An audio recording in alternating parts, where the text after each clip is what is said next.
What's up, Game of Throners? It's your boy DJ Wun Wun here, back at you with another quick vid. And what's up? Game of Thrones is back, season 6. We finally got episode 1. We got episode 2 just a couple days away. And D&D, how about we use the whole 60 minutes this week, not just 40? I mean, that's if I had one complaint, that would okay. 2 complaints. The whole Dorne storyline last year. But yeah, if I had another complaint, it would just be these books are this thick. There's so much information, so many great storylines. How are they only having 40-minute episodes, and how are they having talks about shortening seasons? I mean, I'm already sick we're only getting 10 episodes. I'd love to have 15. How are they shortening it? You're already skipping so much great stuff. But anyway, that's my quick rant. So yeah, I was just sitting here watching some new fan vids and checking stuff out, and I'd see something, I'd be like, oh, I think the total opposite, and I'd start writing something out, and I'd start looking at another vid, and it'd make me think of something else. So I'd start writing something else out, and I swear I started writing like 3 different theories. And I've already got my other 2 that I'm still waiting to get a few more details on to get done. I'm like, I need to hone in the ADD and just turn on the camera and just get something on video. So, hey, let's get it started. I figured I'd do one. Let's do some predictions. Haven't done one of those yet. So, season 6 predictions. Here's 5 of them for you. Let's get it in. So finally, Brienne hooks up with Sansa. She's not staring out a window anymore. She finally got her on her mission and hooked up with Sansa Stark. So we got that. So yeah, I think the first thing that's going to happen is obviously Brienne's going to tell Sansa that what happened between her and the Hound, and she's going to tell her that her sister's alive, and obviously Sansa's going to want to go find Arya. So they're probably going to put their heads together and think that Arya would want to go see Jon. That would be her first place to go. So they're going to head to the Wall thinking that's where Arya would go. And I don't think we're going to get Lady Stoneheart this year. I mean, there's still a little bit of a chance, but I just don't think that's going to happen. So as much of a bummer as that is with our 40-minute episodes, I just don't think it's going to happen. I think it's going to get absorbed into the Sansa role, just like fake Arya and Jane Poole.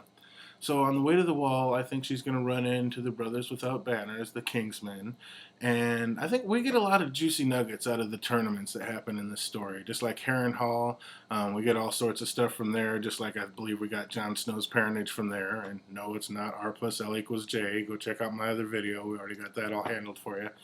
But I think we get all sorts of stuff from these tournaments, and I think we got a bunch of juicy clues from the Hands tournament too, from Ed's tournament, the tournament for the Hand. And who was in that tournament? Who won the melee at the Hands tournament? Well, that was Thoros Emir with his flaming red sword. Who won the archery contest? Anguy the Archer with his weirwood bow. Who won the joust? Okay, this is a bit of a stretch, but it was Sir Loras Tyrell defeating the Mountain.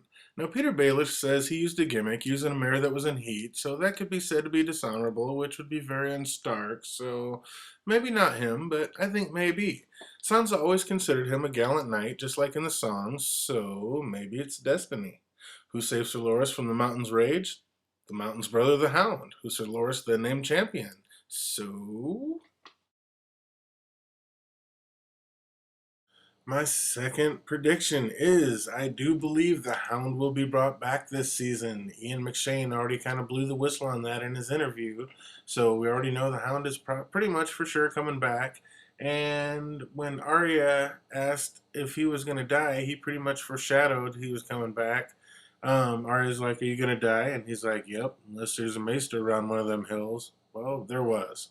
So I believe he's coming back, and I do believe, I didn't believe it at first, but I do now believe there will be Clegane Bowl. I believe he will be summoned to come fight the Mountain, his brother, and Cersei's trial by combat. And when he wins, I believe he's going to take great pleasure in walking right over and choking her out. When he chokes her and kills her, that will therefore fulfill the Maggie the Frog prophecy, being choked out by the younger brother. So yeah, after the Mountain kills... or after the Hound kills the Mountain, he's going to kill Cersei. And I believe Jaime may even jump in to try to save Cersei. And he already kind of foreshadowed that they came into this world together, therefore they're going to go out of this world together. So I think he might try to jump in to save her, and the Hound will kill him as well, and they'll both die. After this, I believe the Hound will know of Sansa's rise in the north, and I believe he'll remember that story of telling her about how killers are always killers and there's no escaping it. You are what you are. And he's also probably pretty tired of digging graves, so I think he's going to go head to the north and become one of Sansa's, which brings us into prediction number 3. Now I know I actually put a couple of predictions in the last one, so let's just turn this one into an homage to one of the best in the business. I do believe wholeheartedly with Tony Teflon that Sansa Stark will be named Queen of the North and she will need a Queen's Guard. Now I do not believe that One-Handed Kingslayer will be part of that. Now of course Brienne of Tarth is going to be part of that, and I believe a lot of the rest of it's going to be filled out by the champions of the Tournament of the Hand, the tournament for her father, Eddard Stark. That would be Angwai the Archer with his weirwood bow, and Sir Loras Tyrell. I know it's kind of a stretch, but, you know, Kingsguards for life, and just like Barristan the Bold was Kingsguard for 2 different kings and a queen, I think Sir Loras could become Queensguard for Sansa, and I think it'd be fitting. Sandor Clegane, of course, he's no longer the Hound, so I believe he's going to be part of it as well. Now, I'm not quite sure if Thoros of Myr is going to become part of it, but I do believe he'll be with the Brothers Without Banners while they're traveling to the Wall to try to find Arya, and that brings me to my 4th prediction. My 4th prediction is that it will be Thoros of Myr to bring back Jon Snow. It will not be Melisandre.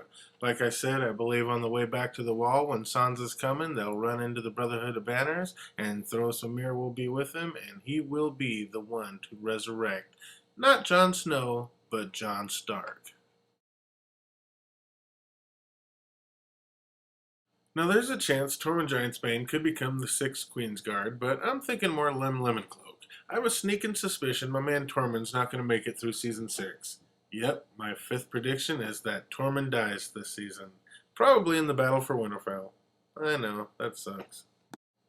Okay, so I kind of cheated on that 3rd one, so I'll give you one more. When Prince Doran had just gotten stabbed and was laying on the ground, and he said, "My son," and Ilaria Sand said, "Yeah, we're going to kill him too," he wasn't talking about Trystane. That's right, folks, we're going to get Quentin Martell this year. She didn't even know that hooker had no idea about the other son.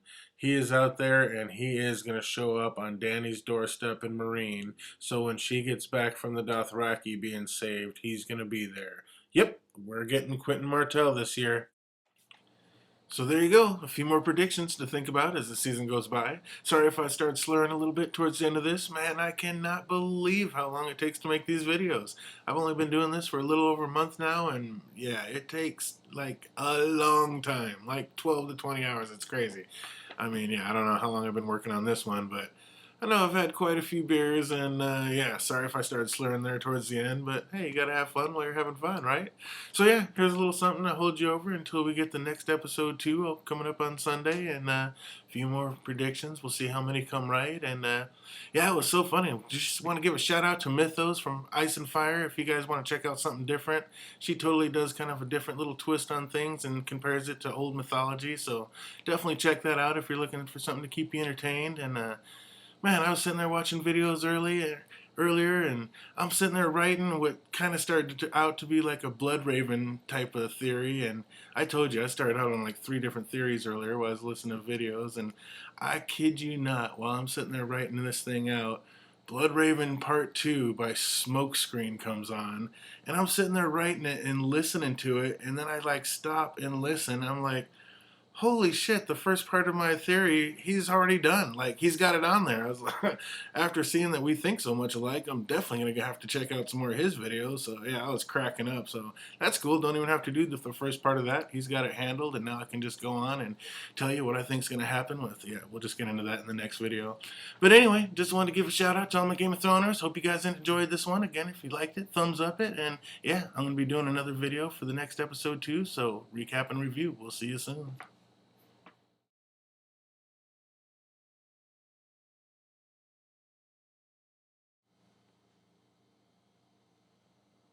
What are you guys still doing here? What do you think this is, a Marvel movie? What do you want more? Tinfoil time! Alright, since you guys won't leave, I guess it's time to go just crazy tinfoil. So remember when, at the Battle of the Blackwater Bay, when Davos got blown off his ship and he was underneath the water, and he felt something touch his leg, and he kind of freaked out, and he bounced off the bottom, and soot went everywhere, and he couldn't tell which way was up, and he inhaled big. He drowned right then and there. He drowned. Then he woke up on the spear of the Merlin King. No idea how he got there. Who else drowned and all of a sudden a couple days later came back? Patchface. Remember when Davos got saved and went to Dragonstone waiting for Stannis, and he was down in the courtyard, and Patchface came bounding out of the bushes, and all of a sudden he stopped cold and looked at Davos and sang a little jingle. And he was like, a fool's blood, a king's blood, blood on a maiden's thigh, but chains for the guest and chains for the bridegroom, I. Everybody thinks this is just him predicting the Red Wedding, which is trippy enough, but Davos had absolutely nothing to do with the Red Wedding. So why is Patchface singing him a song about it? I don't think maybe it had anything to do with the Red Wedding. A fool's blood, Patchface, that's easy enough. A king's blood.